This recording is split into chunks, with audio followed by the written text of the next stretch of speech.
인큐베이션, 소수만이 이해하는 믿음의 법칙. 폴 용기 조 지금 당신의 생각을 잠시 혼란스럽게 할지도 모를 말을 하나 하려 합니다. 하나님으로부터 어떤 것을 밖에서 받기 전에 당신은 이미 그것을 안에서 완전히 소유하고 있어야 합니다. 마냥 많은 기도가 믿음이 부족해서 실패하는 것이 아니라 그 믿음을 마음속에서 실제적인 실체가 될 때까지 충분히 품고 자라게 하지 않았기 때문이라고 말한다면 어떻겠습니까? 당신은 몇 번이나 기도했고 몇 번이나 울었으며 몇 번이나 포기하지 않고 버텼지만 그럼에도 불구하고 마음속은 여전히 공허했던 적이 얼마나 많았습니까? 오늘 나는 믿음의 인큐베이션 법칙을 당신에게 나누려 합니다. 이것은 내 삶을 바꾸었고 내 교회를 바꾸었으며 당신의 삶 또한 변화시킬 수 있는 영적인 원리입니다. 끝까지 함께한다면 왜 많은 사람들이 구하지만 소수만이 받고 받은 것을 지켜내는 사람은 거의 없는지 이해하게 될 것입니다. 내가 인큐베이션 되지 않은 믿음은 죽는다고 말할 때 그것은 이론이 아닙니다. 나는 수많은 사람들의 삶에서 그것이 실제로 일어나는 것을 보았고 내 안에서도 깊이 경험했습니다. 어떤 믿음은 매우 강하고 뜨겁고 폭발적으로 시작됩니다. 그러나 첫 번째 지연, 첫 번째 밀린 청구서, 인생에서 마주하는 첫 번째 거절 앞에서 쉽게 무너집니다. 눈물과 결단으로 시작하지만 결국 침묵과 좌절로 끝나고 맙니다. 어쩌면 이것이 지금 당신의 모습일지도 모릅니다. 기도하는 순간에는 은혜를 느끼지만 다음 날이 되면 두려움이 다시 전부를 덮습니다. 가슴은 조여오고 생각은 멈추지 않으며 하나님이 정말로 들으셨는지 혼자 조용히 묻게 됩니다. 나는 그 자리를 알고 있습니다. 나 역시 그곳에 있었기 때문입니다. 교회 건축을 마치기 위해 약 60억 원이 넘는 금액을 마련해야 했을 때 나는 용기로 가득 차 있지 않았습니다. 오히려 두려움으로 가득 차 있었습니다. 사람들은 믿음의 지도자라면 항상 담대할 것이라 생각하지만 현실은 그렇지 않습니다. 겉으로는 희망을 선포했지만 속에서는 떨고 있었습니다. 그 금액은 단순한 숫자가 아니라 나를 짓누르는 무게였습니다. 부유한 외국인들에게는 대수롭지 않은 액수일지 몰라도 가난했던 우리 한국인에게는 도저히 감당할 수 없는 것처럼 보였습니다. 지금 이 글을 읽는 당신도 비슷한 감정을 느끼고 있을지 모릅니다. 당신에게는 그것이 빚일 수도 있고 진단 결과일 수도 있으며 깨어진 결혼, 멀어진 자녀, 너무 커 보이는 오래된 꿈일 수도 있습니다. 나는 기도했지만 마치 물에 빠진 사람이 숨을 몰아쉬듯 기도했습니다.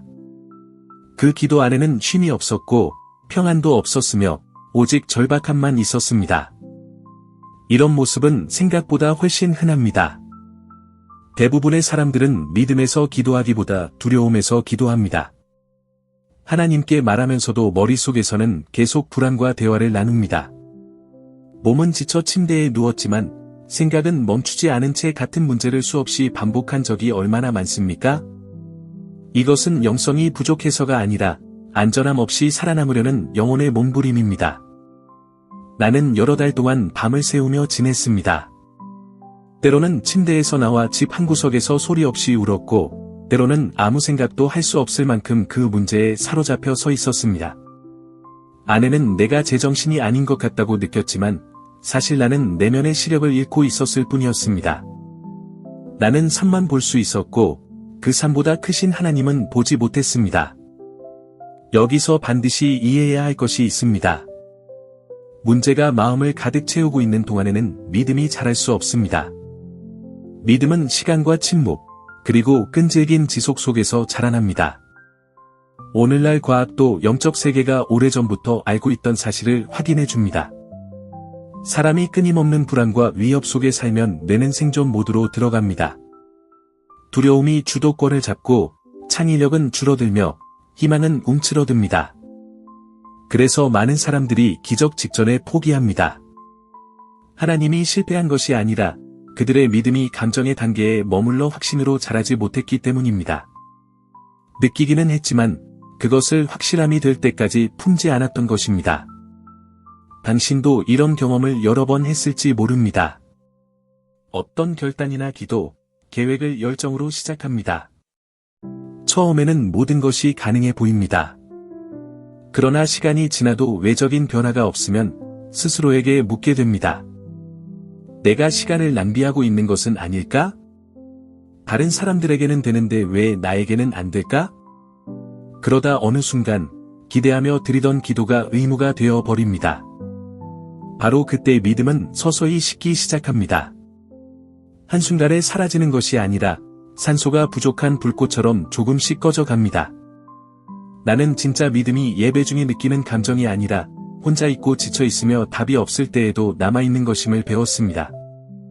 삶을 변화시키는 믿음은 은밀한 자리에서 반복과 인내, 하나님 앞에 침묵 속에서 만들어집니다. 그곳에서 믿음은 자라나고 두려움은 힘을 잃기 시작합니다. 문제가 사라져서가 아니라 내 안에서 무언가가 변하기 시작하기 때문입니다. 밖에서는 여전히 아무것도 보이지 않지만 안에서는 설명할 수 없는 평안과 쉼이 찾아옵니다. 모든 것이 그대로인 것 같아도 이미 움직이기 시작했다는 감각이 듭니다. 아직 그 지점에 도달하지 못했다면 그것은 실패가 아닙니다. 단지 너무 일찍 멈췄을 뿐입니다. 대부분의 사람들은 믿음이 태어나기 직전에 포기합니다. 지연을 거절로 착각하고 침묵을 버림으로 오해합니다. 그러나 인큐베이션에는 시간이 필요합니다. 두려움이 안전함으로 바뀔 때까지 하나님 앞에 머무는 시간이 필요합니다. 그 전까지 믿음은 여전히 연약하며 연약한 믿음은 큰 변화를 감당하지 못합니다. 어쩌면 지금 당신은 아무 일도 일어나지 않는 것처럼 느끼지만 사실은 당신 안에서 무언가가 만들어지고 있는 중일지도 모릅니다. 지금 포기하지 마십시오. 두려움을 이겨낸 믿음이 인생을 바꿉니다. 어느 순간 밖에서는 아무것도 달라지지 않았는데 내 안에서는 모든 것이 달라졌습니다. 돈도 들어오지 않았고 문도 열리지 않았으며 전화 한 통도 오지 않았습니다. 그럼에도 불구하고 나는 알았습니다. 그것은 흥분도 아니었고 기분 좋은 착각도 아니었습니다. 상황에 의존하지 않는 깊은 확신이었습니다. 경험해보지 않은 사람에게는 설명하기 어렵지만 그 순간이 오면 그냥 알게 됩니다. 오랜 시간 기도하면서도 두려움을 안고 살았지만 어느 날 갑자기 내 안에서 변화가 일어났습니다. 소리도 없었고 외적인 환상도 없었으며 누군가의 말도 아니었습니다.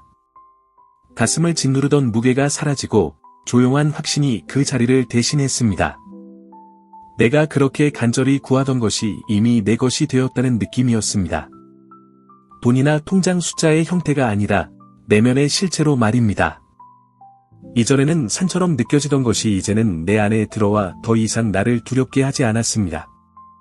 나는 자리에서 일어나 이미 이루어졌다고 외쳤습니다. 안에는 내가 정신을 잃은 줄 알았습니다. 밖에서 보면 분명 이상해 보였을 것입니다. 아직 보이지 않는 것을 이루었다고 말하는 사람이니까요. 그러나 참된 믿음은 이성이 끝나는 지점에서 시작됩니다. 나는 현실을 부정한 것이 아니라 더 깊은 현실에 접속한 것이었습니다.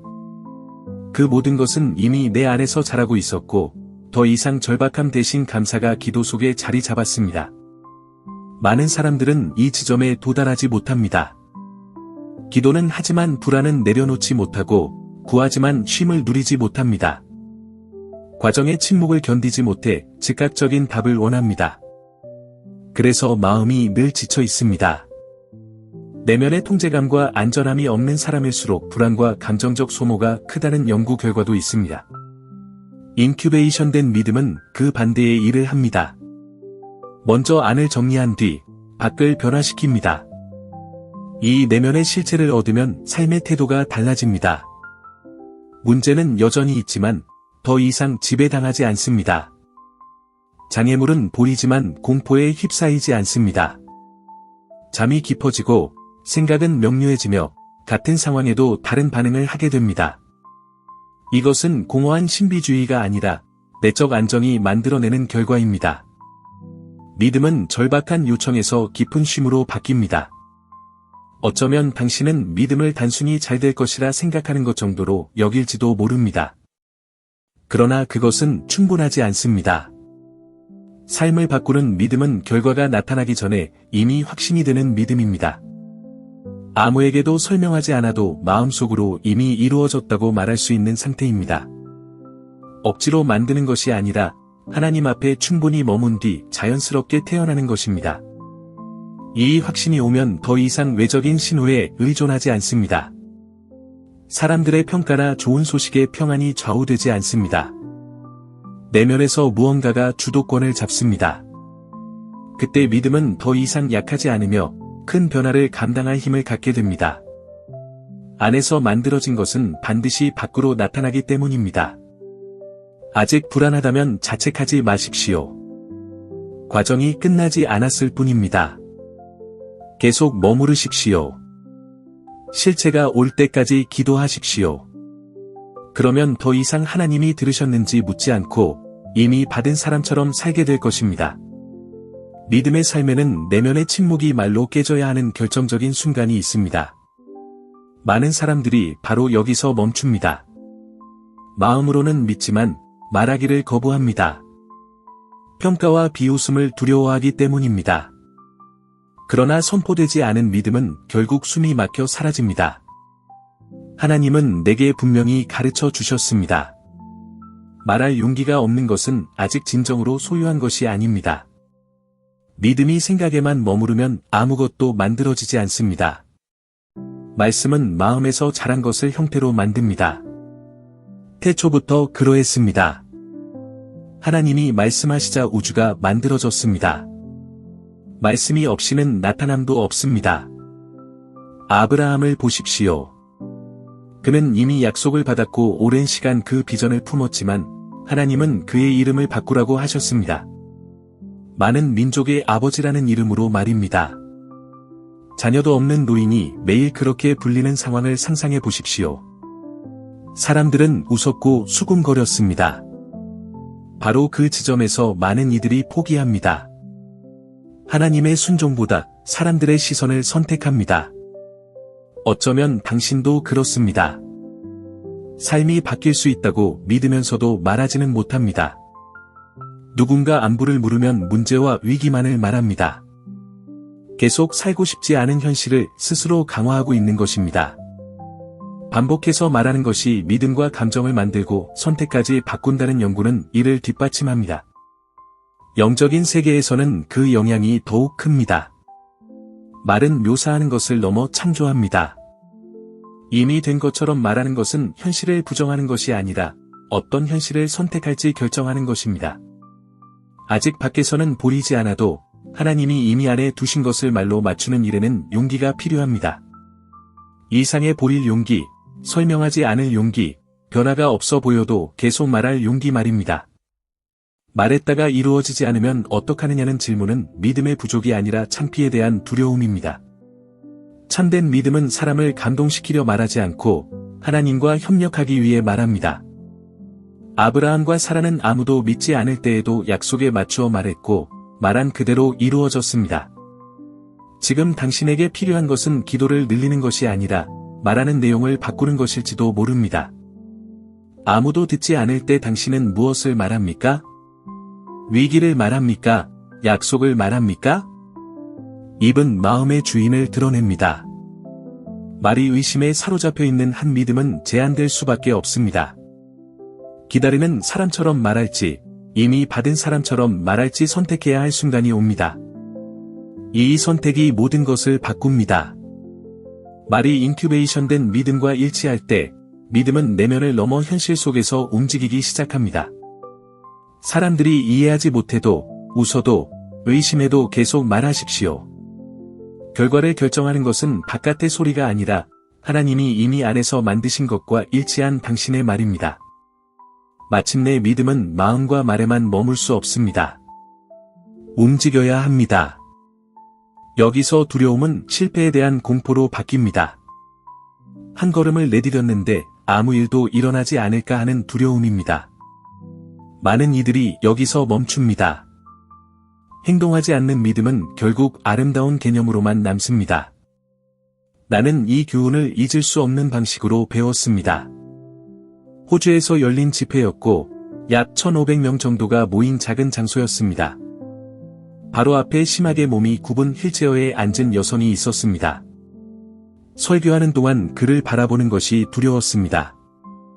그 모습을 볼 때마다 마음이 얼어붙었기 때문입니다. 하나님께 왜 저분이 바로 앞에 있는지 묻고 싶었습니다. 순종했는데 아무 일도 일어나지 않을까 봐 두려웠습니다. 집회 중 성령께서 반복해서 내려가 그를 일으키라고 말씀하셨지만 나는 저항했고 변명했습니다. 다른 사람들은 치유를 받았고 맹인이 보게 되었지만 그 여성은 그대로 있었습니다. 마치 시험처럼 말입니다. 집회가 끝날 무렵 거의 용기를 쥐어짜듯 내려가 조용히 말했습니다. 원하신다면 일어나셔도 된다고. 그리고 바로 돌아섰습니다. 그 순간 장례는 환호로 가득 찼고 그 여성은 일어나 걷고 있었습니다. 기적은 행동 뒤에 왔습니다.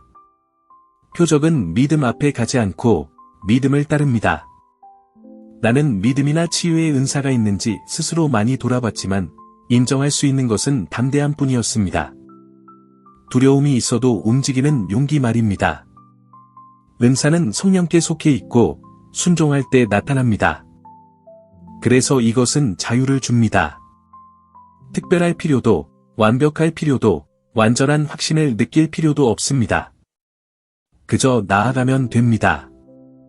내적 확신에 맞춰 행동하는 사람은 목적의식과 정서적 안정이 커진다는 연구도 있습니다. 행동은 마음을, 영적으로는 믿음을 강하게 만듭니다. 두려움은 약해지고 믿음은 힘을 얻으며 환경이 반응하기 시작합니다. 용기를 느낄 때까지 기다리지 마십시오. 용기는 움직임 속에서 태어납니다. 내가 두려움이 사라지길 기다렸다면 그 여성은 여전히 휠체어에 있었을 것입니다. 당신은 얼마나 많은 기회를 준비될 때까지 기다리다 놓쳤습니까? 참된 믿음은 두려움이 없는 상태가 아니라 두려움에도 불구하고 내리는 결정입니다. 일어서고 걸음을 떼고 다시 시도하고 떨리는 가운데 순종하는 것입니다. 그때 성령이 역사하시고 표적이 따르며 당신은 결코 혼자가 아니었음을 알게 됩니다. 믿음은 이렇게 완성됩니다. 마음에서 태어나 말로 형태를 얻고 행동으로 나타납니다. 외적인 보장이 없어도 움직일 때 하나님은 이미 준비되어 계셨음을 깨닫게 됩니다. 그분은 당신의 첫걸음을 기다리고 계셨을 뿐입니다. 떠나기 전에 이것을 깊이 새기길 바랍니다. 가장 중요한 것은 돈도, 기적도, 외적 성장도 아닙니다. 하나님이 밖에서 행하시는 모든 일은 먼저 안에서 자라납니다. 많은 사람들이 내면을 바꾸지 않은 채 삶을 바꾸려다 지치고 혼란에 빠집니다. 인큐베이션의 법칙을 이해하면 환경과 싸우는 대신 과정에 협력하게 됩니다. 믿음이 실체가 될 때까지 머무르고 그 확신에 맞춰 말하며 두려움이 있어도 행동하는 법을 배우게 됩니다. 그 지점이 전환점입니다. 여기까지 온 것은 우연이 아닙니다. 지금 이 순간에도 당신 안에서 무언가가 조정되고 있다는 신호입니다. 이 시간을 흘려보내지 마십시오. 이 내용을 발판으로 삼으십시오. 이어서 나타나는 다음 영상은 당신의 지혜와 명료함, 영적 성숙을 한 단계 더 끌어올리기 위해 준비되어 있습니다. 작지만 꾸준한 걸음은 인생 전체를 바꿉니다. 끝까지 함께해 주셔서 감사합니다. 내 삶과 수많은 사람들의 삶을 바꾼 이야기를 나눌 수 있어 언제나 기쁩니다. 다음 영상에서 다시 만나겠습니다.